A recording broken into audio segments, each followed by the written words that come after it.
this is a great example of what I've been saying.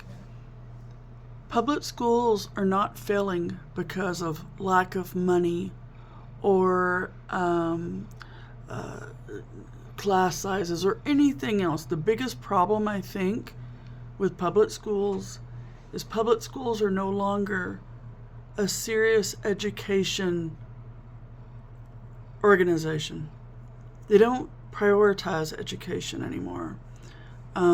They become social experiments.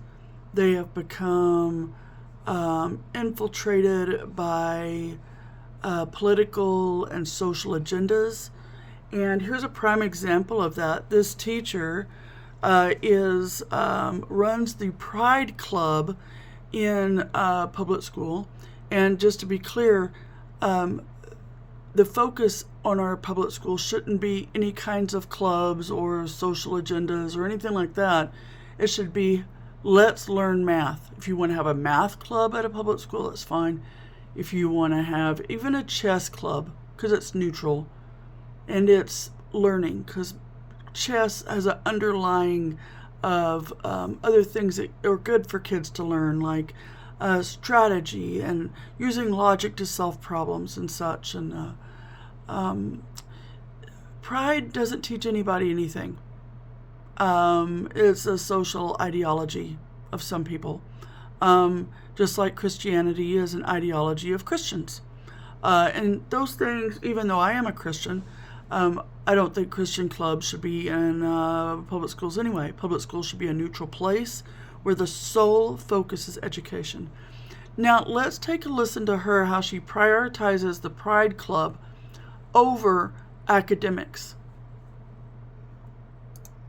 So I run the Pride Club at my school, and I'm having kind of an issue with another teacher in the school building right now. I have a couple kids who have come to me and told me that she has called them out in the middle of class for being gay. She said some pretty terrible things about me and the club, telling kids. And see, this is what happens when you allow this social conditioning and stuff into education centers like public schools, is that it becomes the obsession. It becomes the priority. This woman is not focused on how am I going to teach these kids math. This lady is focused on how can I tell these kids to announce that they're gay and talk about their gaydom, instead of, and kids should not even be focused on that kind of stuff at public school. They should be focused on, how do I learn math? How do I write a sentence?